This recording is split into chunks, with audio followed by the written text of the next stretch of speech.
beloved Boss Mike Cervera.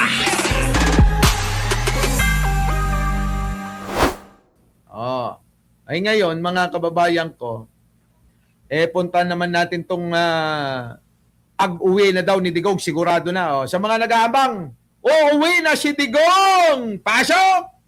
Po si Tatay Digong sa Wait. Makinig kayong maigi, ha? Makinig kayong maigi. Seryoso na ito. Seryoso na! susunduin ko na po si Tatay Digong sa kulungan at uuwi na kaming sabay. Pagdasal po natin. Pagdasal nyo raw. Uuwi na, ha? Ayan, ha? Maliwanag yan, ha? Uuwi na si Tatay Digong nila. Kaya yung mga DDS, daig pa tumira ng isang bulto. Kaya ngayon, bangag na naman sila sa sinabi ni Roque. Kasi nga ganito nangyari. Ikikwento ko, ha, mga kababayan ko, ha. Di ba nga, si Sara Duterte ay nagpahayag na uuwi na nga raw yung tatay niya. Next week, sabi pa nga, di ba? Yung mga DDS nagdiwang na. Nagpatay na ng kalabaw, nagpatay na ng baka, baboy, manok, pusa at daga. Ang dami na nilang hinanda. Diba? Pati na rin yung mga ipis at gagamba. Ipinirito, sinangag nila. Bakit? Sabi, uwi na si Tatay Digong! Yay! Hindi nyo ba naalala yun? Yung mga gano'n, mga eksena nila? Wait lang. Hanap tayo ng isang eksena na talagang bunying-bunyi sila eh. Ayan tingnan nyo mga kababayan. Yes! Uwi na sa Tatay Digong! Uwi na sa Tatay Digong! Yes! Nakita nyo yung sura, Yes! Yes! Yes! Salamat, Lord! Salamat! Nakita nyo mga kababayan ko, ganyan yung energy nila. Energy sila, mga kababayan na uuwi na daw si Digong dahil nga sabi ni Sara. Bigla hong nagbago ang lahat eh. Yung ganitong saya nila. Ayan Yes!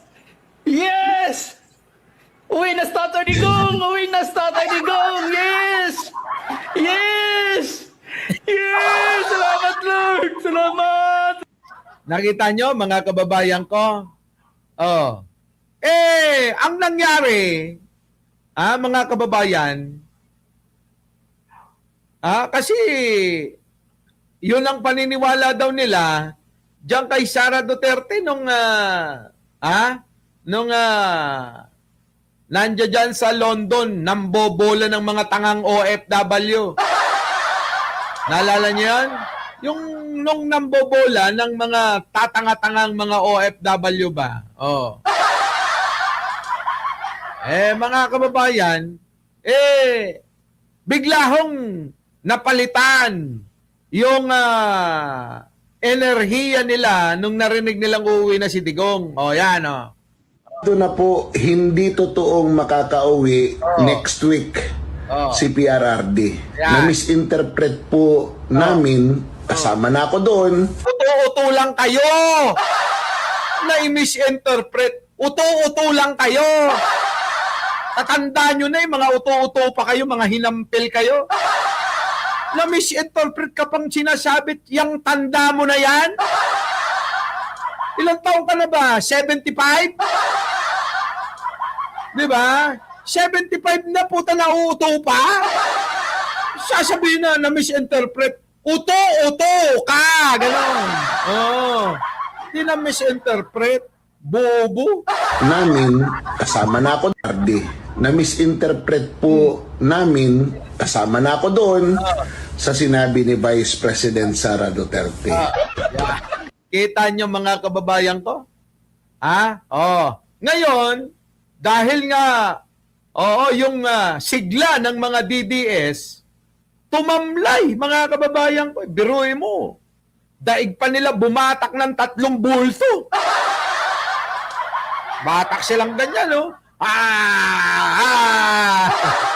Di ba, no? Mga animal, eh. Uwi na ang tatay namin. Gumagano. Gumagano sila, no? Nabalitaan nila, no? Ha? Gumagano. Nung narinig nila na, budol pala, ano? Budol pala yung sinabi ni Buday. Ay, grabe, mga kababayan ko. Oo, daig pa nilang 10 beses na nalugi sa sakla. Oo, daig pa nilang 10 beses na nalugi sa sakla. Ay, nako, ang tatamlay.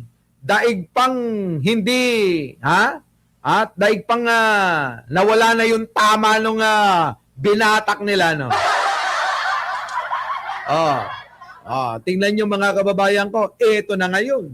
Nung napansin ng kampo ni Sara na tumamlay yung mga DDS yung iba nga lipatan na. Nagsilipatan na. Tamlay na sila. Basag ang trip nila. Eto na ngayon. Kailangan uli, i-hype sila. Kailangan i-hype, Lori Wayland, Miss Au, Lisa Yunis, Heidi Pantino, Lloyda Javier. Kailangan i-hype uli yun, Miguel Usamad, Melinda Llanera. Eto na ngayon yung balitang bago nila. Para ma-hype na naman itong mga tatanga-tangang mga DDS. Pasok. Po si Tatay Digong sa kulungan at uuwi. Game. Susunduin ko na po si Tatay Digong sa kulungan at uuwi na kaming sabay. Pagdasal po natin. Kita nyo? Ginamit pa yung Diyos. Susunduin ko na po si Tatay Digong sa kulungan at uuwi na daw silang sabay. Nakita nyo, Flor de Lisa Romano? Ginagago nila talaga yung mga tao. Ngayon, yung mga DDS, masigla na naman. Daig pang sininghot ang lahat ng utot ni Roque. Alam nyo yung umutot ka tapos naka-embudo? Naka-embudo sa dalawang ilong mo? Ganon, yung uutot ka, lalagyan mo ng embudo. Tapos may 2 butas, yung dulo. Tapos sinalpak sa butas ng ilong mo. Tapos yung mga DDS, talagang bumuelo ng pagsinghot. Ayun. Sabog. Sabog ang mga putang ina. Ito na naman, papaniwalaan nila. Biruin mo maririnig mo, mapabasa mo sa comment section Yay! Sa wakas, uuwi na talaga. Totoo na ito. Ganon. Tangina mga kababayan, hanggang kailan kaya itong kabubuhan at katangahan nila, no? Iba na Iba na yung nila mga kababayan, utak nila. No? Grabe. Daig pa shotgun, Ewan ko yan. Bombahan ng utot. Pati katas ng utot, hinigop. Ewan ko, mga kababayan ko. Naniniwala sila rito Susunduin ko na po si Tatay Digong sa kulungan at uuwi na kaming sabay. Pagdasal po natin. Nagdadasal naman sila. Di ba? Nagdadasal sila. Ewan ko, mga kababayan ko. Ewan ko, may pinapaniwalaan pa ba kayo kay Rocky? Katulad yung mga sinasabi dito. Let's face it. Kanya-kanya decision yan kung magpapahuli o hindi. Yan. Ako sa totoo lang, medyo guilty ako ngayon. Ayan kanina uuwi na raw. Ngayon naman, guilty naman na daw siya. Kasi nagbago na yung isip niya. Kung kanina gusto niya nang umuwi, ngayon naman ayaw naman nang sumuko. Ako'y nagpupunta dito sa Schönbrunn Zoo, nagpupunta ako sa mga concerts dito sa Vienna, nagbabike-bike ako, samantalang si Rodante Marcoleta at si Michael Defensor nakakulong. Pero siguro kanya-kanya rin desisyon yan. Kasi si Bato, gaya ko, ayaw rin magpahuli. Parehas kayo. Ako po hindi nagpapahuli dahil po wala po akong kahit anong kasalanang ginawa Ay, naku, wag kang siya magpaliwanag sa Facebook. Wag kang magpaliwanag sa social media. Kasi wala kaming alam kung ano yung totoo sa mga kasalanan mong inaakusa nila. Eh ano ba naman kami? Kami karamihan sa amin taong bahay lang. Papasok naman, mamasukan kami, gigising kami ng maaga, papasok sa trabaho, pagkatapos ng trabaho, uwi sa bahay. Manonood ng vlog ni Mike Cervera. Ganun lang ang buhay namin. Yung iba naman, dahil mga nasa bahay na lang, pakuya-kuya-kuy na lang, di ba? Wala nang ginagawa, kundi, mga pensyonada katulad ni Lori Wayland, nagsasayang na lang ng pera yan, wala nang magawa sa pera. Kuya-kuya-kuy habang nanonood kay Mike Cervera. Ano alam namin dyan sa kaso-kaso mo na yan? Ikaw, umuwi ka at sa tamang pagkakataon at wala nang tamang pagkakataon dito Umuwi ka at pumunta ka sa tamang venue sa hurado, humarap ka. Ganon. Di ba? Yung iba naman dyan, yung mga nanonood dito, mga mayayaman ng asawa. Iba ang niluluhuran. Grabe, sino? Di ba? Yung iba, mayayaman ng asawa, binahay na sila. Nandito ngayon, eto na lang ngayon yung libangan nila. Manood dito. Di ba? Mga ganun ang mga buhay natin Ito yung iba naman, habang nagtatrabaho, naka-headset. Tapos, nakikinig sa atin, tawa ng tawa. Di ba Nakuha nyo? Ganon. Maraming pagkakataon na, Roque. Kaya ikaw, yung ginagawa mo, halimbawa, etong si Angelito Talan, habang nag-aabang to ng mahuhuli sa Skyway. Si Angelito Talan habang nag-aabang ng mahuhuli sa Skyway, may headset, nakikinig sa live. Di ba? Naka-Bluetooth. Nako. Ganun yun, Roque. Ewan ko ba? Di ba? Tama, Boss Mac. At least ako legal, di ba? Yun ang mahalaga. Legal ang mga pera natin. Hindi nang gagaling sa pagnanakaw nila, mga kababayan. Palangang nagrereklamo sa akin na recruit ko sila as human para sa human trafficking. Bakit nila ako kakasuhan? Hello!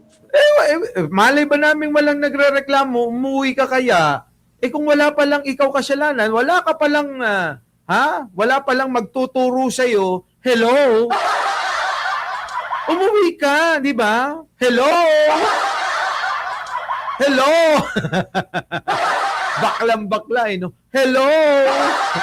Umuwi ka, Harry Roque. Nagrereklamo na si Lisa Eunice Cereza Force. Kokonti pa lang pala yung nagla-like sa inyo. Di ba? Buti pa si Purong Pilipinoy. Nag-like na, umandahing lang sa pag-uwi ni Tate. Tangina, naniniwala ka ba makakauwi yun? Ikaw talaga, hindi na nga makakauwi yun. Ito naman si Purong Pilipino. Sige, tuloy. Wala man lang complainant na ako nag-recruit sa kanila tapos ngayon non-bailable. Di ba? Kasi nga, kung wala palang magtuturo, abogado ka naman, bakit di ka umuwi? Ipagtanggol mo yung sarili mo. Di ba? Sabi niya, wala namang nagtuturo. Wala namang nag-aakusa. Wala namang witness. Bakit non-bailable? Hello? Bakit di ka umuwi? Abogado ka. Di pagtanggol mo yung sarili mo. Sinasabi mong magaling ka. Di sige.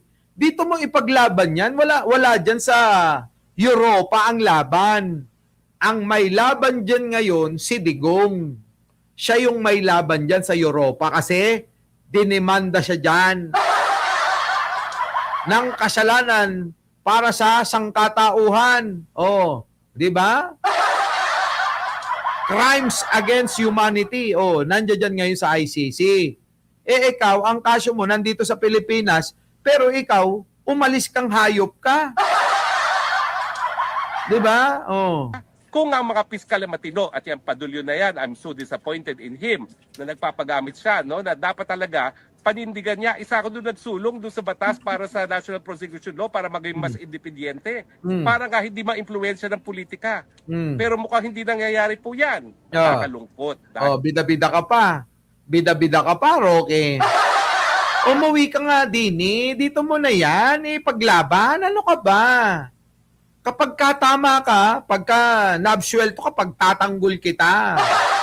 Pero kapag ka ganyan ng ganyan, at nag-aabang ka nga lang daw ng humba dyan, walang mangyayari.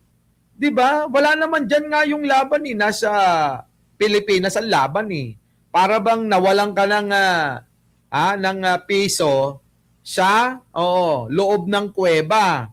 Tapos naghahanap ka sa labas. Nung tinanong ka, ano yung hinahanap mo dyan? Nawala yung piso ko eh. Saan ba nawala? Sa loob. Nawala. Madilim. Bakit ka dito naghahanap? Madilim sa loob eh. Dito ako sa maliwanag maghahanap. Nakuha nyo, mga kababayan ko? Ganun ang katwiran ni Roque. Ganun ang katwiran ni Roque. Nawalan ka ng piso sa loob, sa madilim. Tapos naghahanap ka sa maliwanag. Hindi ka naman dun nawalan. Tanga. Pachuchay, mag-like daw muna kayo. Nagagalit na si Pachuchay. Hill, siyempre, kasama ko naman sa pagliliti sa mga ampatuan. Yan si Padulyo. At yung buong team na nagsampa ng kaso laban sa akin. Nakita niyo kung gano'ng kasakit yun? Abogado naman ako for 36 years. At alam ko naman talaga kung may ebidensya. Wala talagang ebidensya. Hindi bali na ako yung nasasakdal. Kahit ibang tao na nasa posisyon ko, sasabihin ko walang ebidensya. Nako! Paano kami maniniwala sa iyo? Iba-iba ka nang sinasabi. Galit na galit ka kay Manong Bongbong ngayon. Samantalang sabi mo noon, wala nga siyang kasalanan. Wala kang nag-imbestiga ka, wala kang nakita ng kahit na anong kasalanan si Manong Bongbong. Tapos bigla na naman nabago yon. Anong kredibilidad mo? Anong kredibilidad ni Harry Roque ngayon? Paiba-iba nga ng statement ito. Mahirap pagkatiwalaan. Yung bakla na sinungaling. Diba? Kaya ako, ayaw ko magpakulong. Kasi wala akong ginawang masama. Pero kapag dumami pang mga magpapakulong, kung ikukulong nila si Leandro at saka si Loren, kung ikukulong nila si Vice President, uuwi na po ako magpapakulong. May paganong-ganong ka pa, uuwi na ako magpapakulong. Wala na. Wag mo nang ipilit yung iniisip mo na magkakaroon ng alaninoy na bakla. Di ba, Maat? Analim, ano yan? Kasi iniisip niya, alam nyo kung magiging Ninoy Aquino ako na bakla version. Ganon Irene Santiago mag-aala Ninoy Aquino bakla version. Sabi ni Purong Pilipinoy dito, mas deserve pa makulong ni Maharlika kay Roque. Akala ko totoo yung pulburon video, hindi pala. Kita mo, legit to si Maharlika, nabudol ako. Di ba? Dito na lang ako kay Roque, magaling pa siya pogo. Orong, ikaw, kayo, pare-parehas kayo eh. Tingnan nyo, mga kababayan ko Porong tingnan mo tong example ng panloloko sa inyo ng mga hinayupak na mga katulad ni Roque. Ito, pakinggan mo. Magiging presidente yan eh. Kahit anong gawin nilang palayas niyan, hindi yan matutuloy na. Delikado pag nakaupo yan. Maghanap na silang katalay. Sabihan, pag hindi siya na-impeach at nakatakbo siya ng presidente, iboboto mo. Maghanap na silang katalahibang para magtago. Dito ka, sir? Taga saan ka? Taga rito ako. Taga Isabela ako. Taga Isabela ka. Kababayan ko si Marcos. Kita nyo mga kababayan, sinungaling. Bobo, hindi ka Ilocano. Hindi ka taga Isabela, hindi ka Ibanag, hindi ka niya ng tono. Bisaya ka, putang ina mo. Nakita nyo mga kababayan, hindi man ako trasado sa sinasabi, kabobohan eh. Pero dito, sa magpapanggap kang Ilocano, di ba? Magpapanggap kang Ilocano. Tanginan to. Bisayang-bisaya ka, tapos sasabihin mo, Ilocano ka. Tangina mga Bisaya to, tatanga-tanga. Oy, hindi lahat ng Bisaya, ha? Oh, di ba? Di ba, Limuel, Mga kababayan, tayo mga, alam natin kung Bisaya, Ilocano, Kapampangan, di ba? O, Batanggenyo, Pangasinense, lahat yan alam natin. Eto, nagpapanggap, niloloko yung mga bobo. Tatanga-tanga. Bisayan tanga to eh. Ano sabi? Patakbo siya ng presidente. Iboboto mo. Taga rito ako, taga Isabela ako. Taga Isabela ka. Oo. Kababayan ko si Marcos. Kababayan mo siya. Oo. Di ba ang mga post ngayon sa social media, na kapag hindi raw siya na-impeach, Tanginang taga rito ako. Bisaya, Ilocano ko. Tangampo, tangina, basta mga, hindi ko nila lahat yung mga Bisaya. Bakit? Bisaya rin nga. Sabi ko nga sa inyo, Bisaya ko! Tatay ko, taga Iloilo. Di ba? Kaya lang, lumaki ako sa Maynila. Sa bahay, madalas, ang usapan, hindi Bisaya. Ang usapan sa bahay, madalas kasi Ilocano o kaya Tagalog. Kaya hindi tayo natuto na magsalita ng Ilonggo. Yung tatay ko pag nagagalit, ay napakabait. Eto Bisayang Bisayang parang Mima Alicia Antono. Diba Yan yung sinasabi ko sa inyo. Magaling mambudol itong kampo ni Sara Duterte, no? Hindi naman talaga hindi na-impeach ito. May plano raw na, Diba? Ulitin natin, Boss Mike. taga dito ka sir, taga saan ka? Taga rito ako. Tingnan mo. Hindi pa niya nga masabi.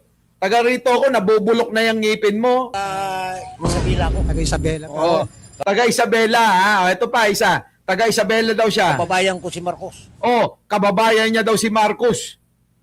Tanga, hindi taga Isabela si Pangulong Bongbong Marcos.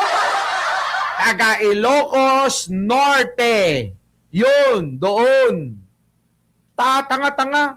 Taga Isabela tapos kababayan mo. Hindi naman taga Isabela si Pangulo. Di ba? Limil naman. Ano ba?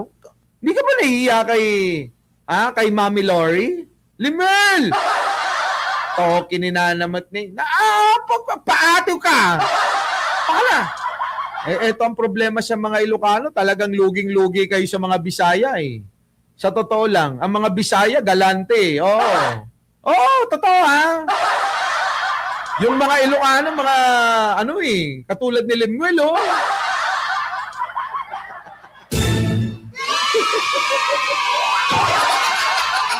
Pakita ka pa kasi. Hindi totoo, sa totoo lang. Kaya yung mga vlogger, Lemuel, nandun doon sa kabila eh. Kasi yung mga mga Bisaya, mga galante yan. Lugi kaming mga tagapagtanggol ni Manong Bongbong eh. Di ba no? Yung mga Ilocano, kuripot. Lugi. Ay, tingnan yung mga Ilocano, kailangan talaga kantsawan mo pa eh. Thank si Limel. Thank you, Limel. Kasta ka ba? Nagpapaate kayo mga Ilocano man. Buti na lang ako, Lori Wayland, nalahian ako ng Bisaya eh.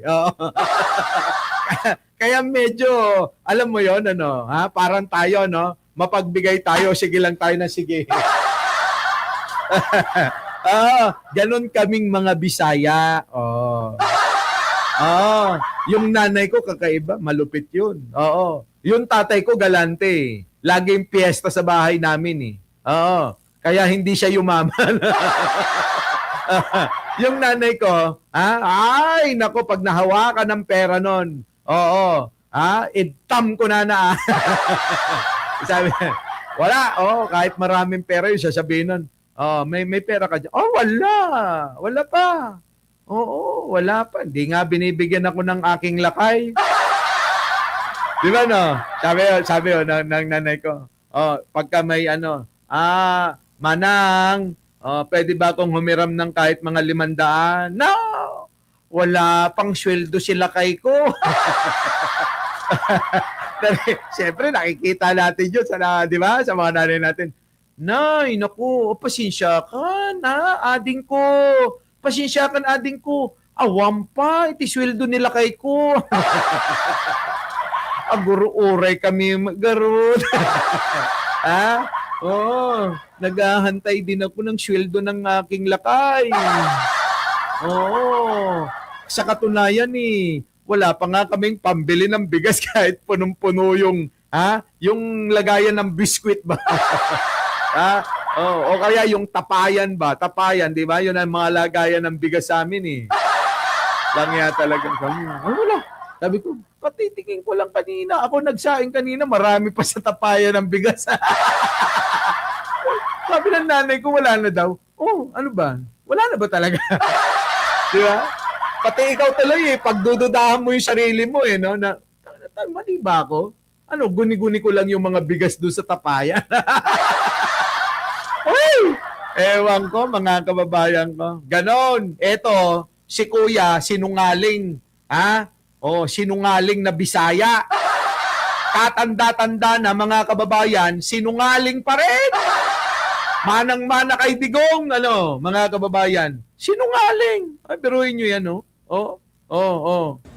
Maghanap na silang katalahiban para magtago.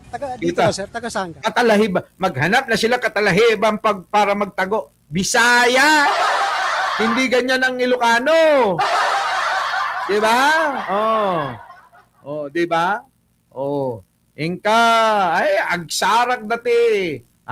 Agsarag na iti. Papananda nga, pag lamlamangan ko na. Ito, Bisayang-Bisaya mga kababayan. Di ba Maria Dakila Bisayang-Bisaya. Di ba? Joey, USA.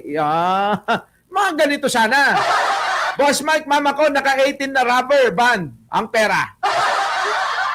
Kailangan, napigsi lahat bago lumabas ang pera. Totoo yan. Ay, maniwala kayo mga kababayan. Ibang klase mga Ilocano sa pera. Oo. Si Mima lang yata nakita kong hindi galante.